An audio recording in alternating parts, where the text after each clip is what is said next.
Assalamualaikum warahmatullahi wabarakatuh. Alhamdulillahi rabbil alamin. Wassalatu wassalamu ala ashrafil anbiya'i wal mursalin wa ala alihi wa sahbihi ajma'in. Qala rabbi shrah li sadri wa yassir li amri wahlul 'uqdatam min lisani yafqahu qawli. Amma ba'd. Terima kasih kepada pihak Munshi dan juga pihak Murabi kerana berjaya menganjurkan satu program yang dinamakan program 30 minit cepat pandai jawi. Dan alhamdulillah hari ini bersyukur pada Allah Subhanahu Wa Taala kerana kita dapat lagi bersama untuk menambah ilmu kita dalam pembelajaran jawi. Apa khabar semua? Jadi hari ini saya Muhammad Hazri bin Ngah, Munshi Jawi Dewan Bahasa dan Pustaka dari Negeri Terengganu, akan bersama anda semua untuk meneruskan tajuk kita iaitu awalan se, ke dan di. Baik, mungkin ada di kalangan kita yang pernah dengar awalan sekedi dan mungkin ada di kalangan kita yang kali pertama dan mungkin menganggap sekedi ni macam sejenis makanan. Di sebenarnya contohlah, makcik nak beli aiskrim 2, sekedi 3. Macam sedap je. Bukan. Sekedi ni bukan makanan. Baik, kita pergi kepada, saya akan terangkan satu persatu. Awalan se, ke dan di. Baik, awalan se. Awalan se digunakan untuk menyatakan sama. Sesuatu yang sama. Contoh, wajahmu seindah purnama. Maksudnya, wajahmu sama cantik ataupun sama indah dengan bulan purnama. Baik, yang kedua, se untuk menyatakan seluruh. Contohnya, bertelur sebiji riuh sekampung. Okey, ada peribahasa yang mengatakan jangan jadi macam ayam yang bertelur sebiji riuh sekampung. Maknanya ia menyatakan se di sini menyatakan seluruh kampung. Baik, dan yang ketiga, se untuk menunjukkan benda tu satu. Contoh, dia mempunyai seorang isteri, seorang anak, sebuah rumah, sebuah kereta, sebidang tanah. Okey, jadi dia menunjukkan satu. Baik. Dalam Jawi, ejaan untuk se adalah sin sahaja dan kita tak gunakan sin alif kerana ia akan berbunyi sa. Kita tak guna sin ya ataupun sin waw. Maka ejaan se digunakan dengan menggunakan huruf sin sahaja. Baik. Yang kedua, awalan ke. Yang pertama, kata untuk kata bilangan. Contohnya, saya mendapat tempat ketiga. Ataupun dia mendapat tempat kelima. Yang kedua, awalan ke digunakan untuk kata sendi nama. Kata sendi nama ini adalah untuk menunjukkan tempat. Contoh, seperti yang dimaklumkan oleh Perdana Menteri kita, barang siapa yang dah cocok, dah complete dia punya vaksin, maka dia boleh ke sana, ke sini, ke sana, ke sini. Ataupun ke atas, ataupun ke bawah. Baik. Ketiga, awalan ke digunakan untuk imbuhan apitan. Okey, imbuhan apitan. Contohnya, keindahan, kekuatan, kekuasaan, kebijaksanaan. Baik. Dalam Jawi, penulisan ke dieja dengan huruf kaf sahaja. Okey, dieja dengan menulis huruf kaf sahaja. Bukannya kaf alif, bukannya kaf ya ataupun kaf waw. Baik. Yang terakhir, awalan di. Awalan di yang pertama digunakan untuk kata sendi nama untuk menunjukkan tempat. Contohnya di sekolah, di dalam, di sana dan juga di sini. Baik. Awalan di juga digunakan untuk imbuhan kata kerja pasif. Contoh, bagi kata kerja, ia akan menjadi dibaca ataupun diambil. Sesuatu yang diambil, sesuatu itu dibaca. Baik. Dalam Jawi, penulisan di dieja dengan menggunakan huruf dal sahaja. Mungkin ada di kalangan penonton yang tertanya-tanya, kenapa dal sahaja? Bukannya dal itu berbunyi de? Kenapa tak eja dengan dahlia? Baik. Untuk awalan D ini, D adalah kata tradisi, iaitu perkataan yang menggunakan ejaan mengikut sistem baris dan dia tidak dieja dengan dahlia. Cukup sekadar menggunakan huruf dal sahaja. Baik, untuk awalan ke, dalam tulisan Rumi, kata sendi nama, cara penulisannya adalah terpisah daripada kata nama. Contoh, ke muzium. Baik, ke, jarak, muzium. Kita tak dekatkan dalam tulisan Rumi. Baik, saya ada soalan untuk anda semua. Kalau Jawi, ditulis jarak atau ditulis dekat? Baik, saya bagi masa untuk anda berfikir. Dalam Jawi, untuk penulisan ke muzium, ditulis dengan bersambung dengan mim atau kaf itu dijarakkan. Pilih antara dua. Okey, nampak ramai yang jawab dengan betul. Tahniah. Jawapannya adalah kata sendi nama ke dalam tulisan Jawi ditulis bersambung dengan perkataan selepasnya. Contoh ke muzium, maka huruf kaf itu seperti yang kita maklum, huruf kaf boleh bersambung dengan huruf selepasnya, maka kaf di sini disambung dengan huruf mim. Baik, untuk awalan D, kata sendi nama, cara penulisan dalam tulisan Rumi terpisah daripada kata nama.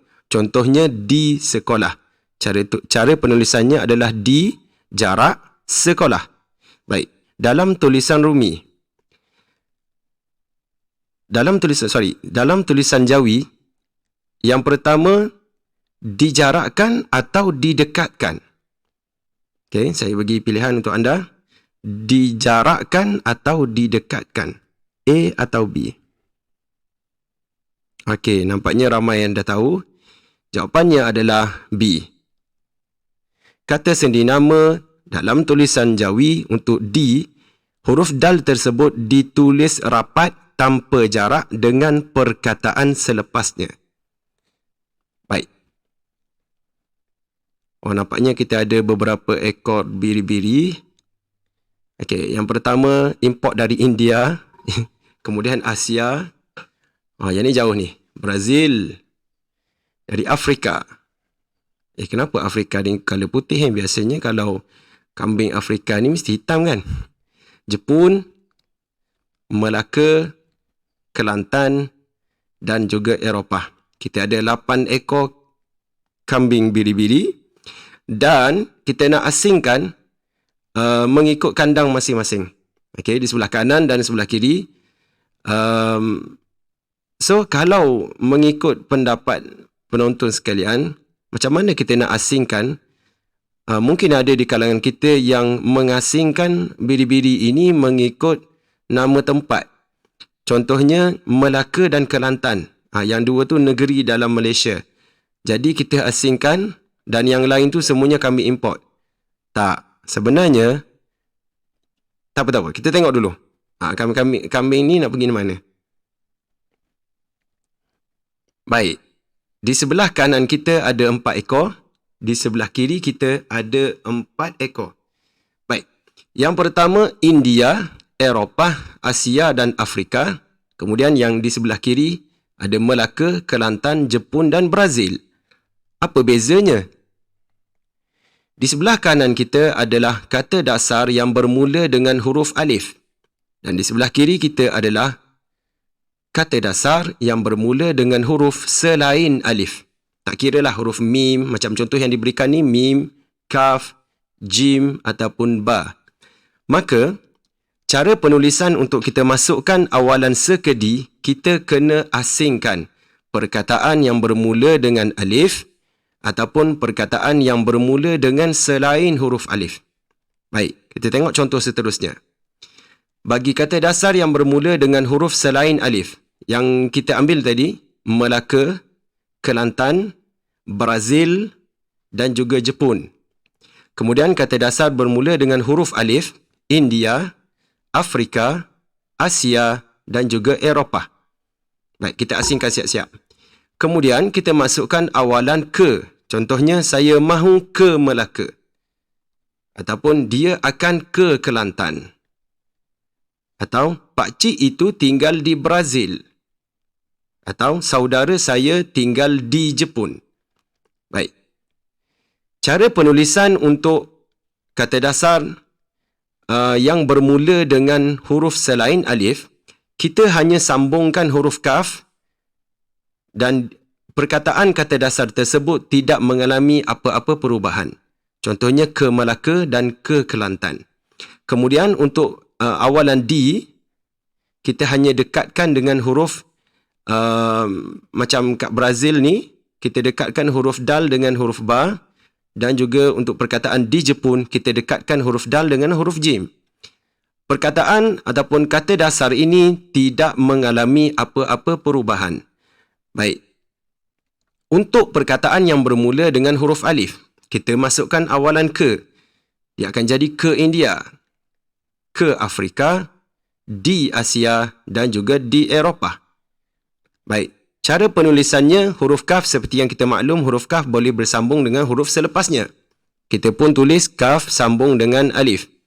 Ke Afrika, kaf sambung dengan alif. Di Asia, dal didekatkan dengan huruf alif. Dan juga di Eropah, dal didekatkan dengan huruf alif. Nampak macam betul? Tapi kita cek dulu. Baik, ke Melaka. Okey, yang ni dah betul. Ke Kelantan dah betul. Di Brazil dah betul dah. Dan di Jepun. Okey, dah betul lah. Tetapi kalau ke India, ke Afrika, di Asia dan di Eropah, jawapan ini kurang tepat kerana kita perlu lakukan sedikit penambahan huruf atau kita perlu lakukan sedikit perubahan pada kata dasar. Nanti saya akan terangkan. Baik. Saya bagi contoh dulu. Awalan sekedi bertemu dengan kata dasar yang bermula dengan huruf selain alif. Contohnya buah. Ejaan buah bermula dengan huruf ba. Ejaan hari bermula dengan huruf ha. Ejaan gelas bermula dengan huruf ga. Buah, hari dan gelas. Kemudian kita masukkan awalan se untuk jadikan dia sebuah, sehari dan juga segelas. Cara penulisannya adalah menyambung huruf sin dengan huruf selepasnya dan kata dasar itu tidak mengalami apa-apa perubahan. Baik. Untuk awalan sekedi bertemu dengan kata dasar bermula dengan huruf selain alif. Kita sambung dengan perkataan rumah bermula dengan ra, sana bermula dengan sin dan bawah bermula dengan ba. Kita masukkan awalan ke rumah, ke sana dan ke bawah. Cara penulisannya adalah menyambung huruf kaf dengan huruf selepasnya. Tak ada masalah. Baik, kita teruskan dengan awalan se atau ke atau di bertemu dengan kata dasar yang bermula dengan huruf selain alif. Contohnya, buat, tolak dan juga nama tempat Perlis. Baik. Dibuat. Cara penulisannya adalah kita dekatkan huruf dal dengan huruf ba. Jangan sambung pula sebab huruf dal seperti yang kita maklum, huruf dal tidak boleh bersambung dengan huruf selepasnya. Baik, ditolak. Kita dekatkan dal dengan ta dan diperlis. Saya tinggal di Perlis. Baik, dal didekatkan dengan huruf pa. Okey, untuk kata dasar yang bermula dengan huruf alif, apabila ia menerima awalan se, ke dan di, apa perubahan yang berlaku? Baik. Kata dasarnya agama, bermula dengan alif. Ikat, alif ya'i kaf takat, bermula dengan alif. Orang, alif waw o, ro ngarang, bermula dengan alif. Baik. Untuk kata dasar yang bermula dengan alif, apabila ia menerima awalan se atau ke atau di, cara penulisannya adalah, saya bagi contoh kat sini, awalan se bertemu dengan kata dasar yang bermula dengan alif, kita sambungkan sin dengan alif, kemudian kita letakkan hamzah di atas alif. Ini yang akan menjadikan perkataan-perkataan kita yang kurang tepat tadi. Ini cara ejaan dia. Kita letakkan hamzah di atas alif. Baik. Macam mana pula kalau perkataan itu bermula dengan bunyi i? Mungkin ada di kalangan kita yang meletakkan hamzah di bawah kan? Tak. Kita sambungkan sin dengan alif dan letakkan hamzah di atas juga. Seikat. Okey. Kemudian untuk awalan bunyi o, kata dasarnya bermula dengan huruf alif. Kita sambung dengan awalan se untuk menjadikannya seorang. Sama juga, kita letakkan hamzah di atas alif. Baik. Kata dasar ini, kata dasar yang bermula dengan huruf alif ini, tak kiralah dia berbunyi a, i, u, e, o. Kalau ia menerima awalan se atau ke atau di, kita letakkan hamzah di atas alif. Baik, kita teruskan dengan awalan ke. Contoh kata dasarnya arah, utara dan juga istana. Kita masukkan awalan ke untuk menjadikannya ke arah. Maka kita letakkan hamzah di atas alif. Ke utara, letakkan hamzah di atas alif. Dan juga ke istana, letakkan hamzah di atas alif. Baik. Contoh yang seterusnya, di Afrika, diambil dan juga diukur. Cara penulisannya adalah kata dasar diletakkan hamzah di atas alif. Baik. Ambil, kata dasarnya bermula dengan alif, maka kita letakkan hamzah di atas alif. Ukur, kita letakkan hamzah di atas alif. Baik, contoh lain. Seumpama. Kata dasarnya adalah umpama. Cara ejaan dalam jawinya adalah alif, waw, mim. Kata dasarnya bermula dengan alif. Jadi, seperti biasa, kita letakkan hamzah di atas alif. Keuntungan, letakkan hamzah di atas alif. Diutuskan, kata dasarnya adalah utus. Ejaannya adalah alif, waw. Kata dasar yang bermula dengan alif. Maka kita letakkan hamzah di atas alif kerana ia menerima awalan se, ke dan di. Seiras, letakkan hamzah di atas alif. Keistimewaan, letakkan hamzah di atas alif. Dan juga diimbas. Baik, kalau kita perhatikan, yang berwarna hijau ini, ia adalah awalan yang berbunyi u. Umpama, untung ataupun utus. Yang berwarna kuning ni, dia berbunyi i. Contohnya iras, istimewa dan juga imbas. Baik, yang ketiga, untuk awalan yang berbunyi e, contohnya seekor. Sama juga kita letakkan hamzah di atas alif. Baik, yang ni contoh ayat. Keenakan buah kurma dari Timur Tengah. Baik. Cara penulisannya adalah sama, letakkan hamzah di atas alif. Dan juga diejek. Okay, kata dasarnya bermula dengan huruf alif. Kita letakkan awalan di, maka kita letakkan hamzah di atas alif. Baik, di sini ada nota. Yang pertama, bentuk dasar bagi kata nama khas daripada bahasa Arab, iaitu ejaan Islam. Dikekalkan hamzah di bawah alif. Okey, untuk makluman penonton sekalian, untuk ejaan Islam, kita dah ada hamzah di bawah alif. Baik, ejaannya adalah alif, hamzah di bawah, kemudian sin, lam, alif, mim. Apa yang akan berlaku sekiranya kita letakkan awalan se, ke, di depan perkataan Islam? Contohnya keislaman. Maka, untuk perkataan Islam, apabila ia menerima awalan se, ke atau di, hamzah yang memang dah ada kat bawah alif itu dikekalkan.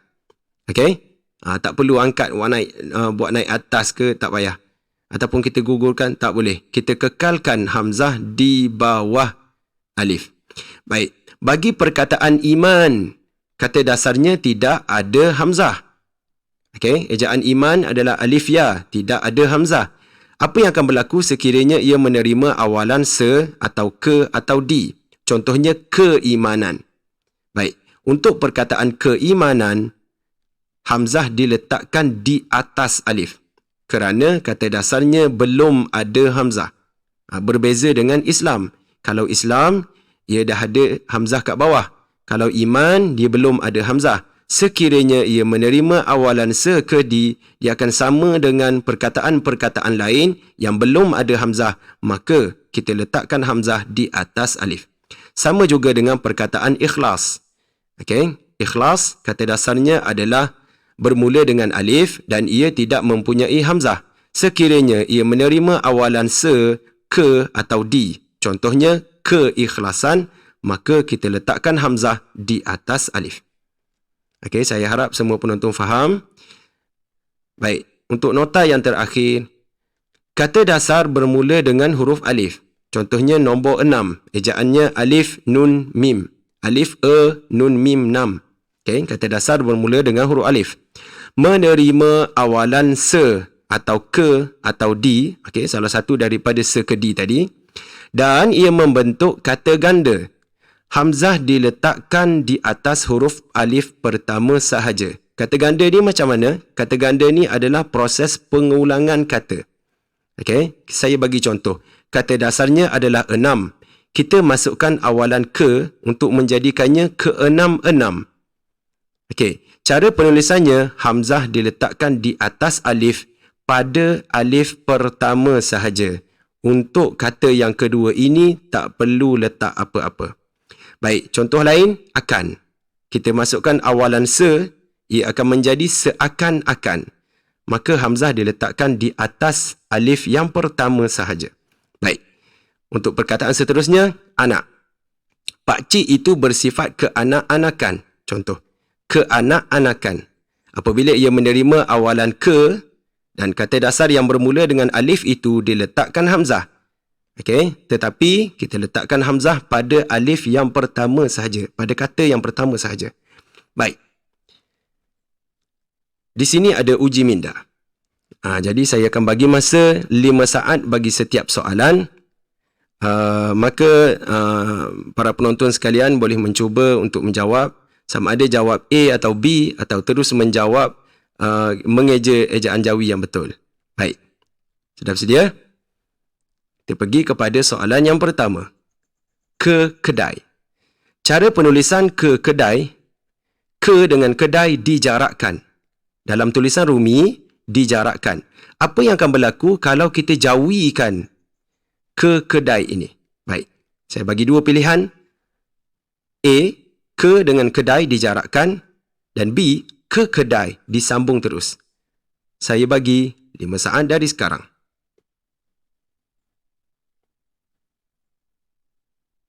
Okey, nampaknya ramai yang jawab dengan betul.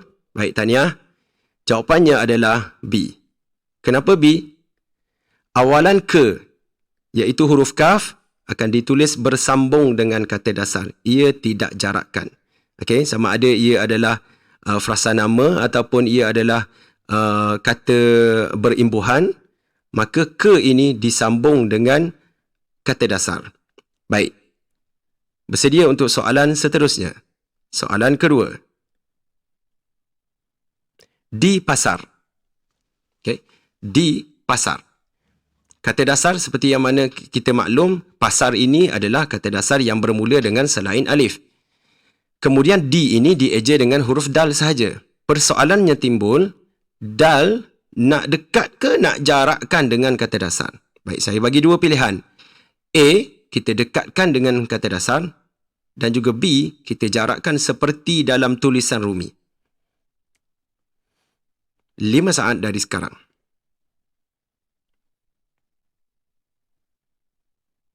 Baik, tahniah. Okey, saya nampak ramai yang jawab dengan betul. Jawapannya adalah A. Kenapa A? Awalan di ditulis rapat dengan kata dasar.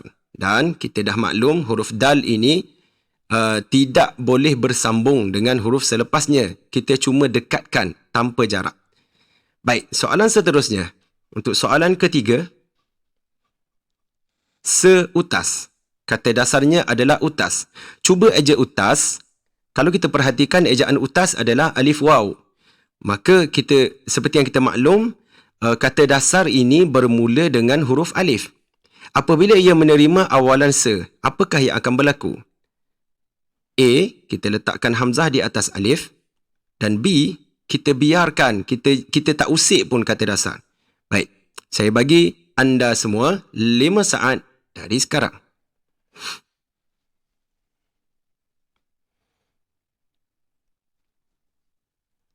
Okey, tahniah. Okey, ramai yang jawab dengan betul.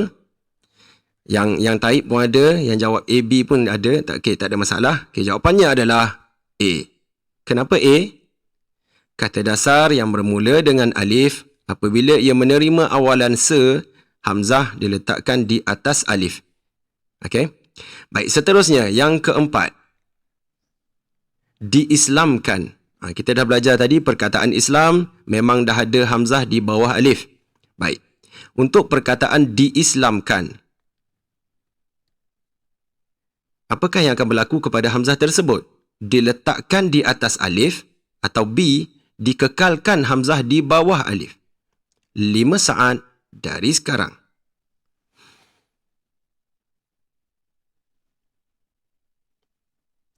Baik. Tahniah. Okey, saya rasa semua dah jawab dengan betul. Perkataan ini sama dengan perkataan keislaman, dan yang perkataan ini diislamkan ini adalah awalan sekedi yang bersambung dengan kata dasar Islam yang mana hamzahnya diletakkan di bawah alif. Maka walaupun perkataan Islam itu menerima awalan sekedi, kita kekalkan hamzah di bawah, maka jawapannya adalah B. Okey, tahniah kepada semua yang jawab yang dengan betul. Okey, kata dasar Islam dikekalkan hamzah di bawah alif walaupun menerima awalan sekedi. Baik, soalan terakhir pada hari ini. Okey, ini adalah kata ganda keempat-empat. Contoh ayat, kesemua wanita cantik. Keempat-empat wanita cantik itu adalah isteri saya. Kata Pak Karim. Bukan saya yang kata, Pak Karim yang kata. Baik, keempat-empat. Saya bagi dua pilihan. Yang pertama, A, keempat-empat hamzah diletakkan di atas alif bagi kata pertama. Dan B, hamzah diletakkan di atas alif bagi kata pertama dan kata kedua. Baik, saya bagi anda 5 saat dari sekarang.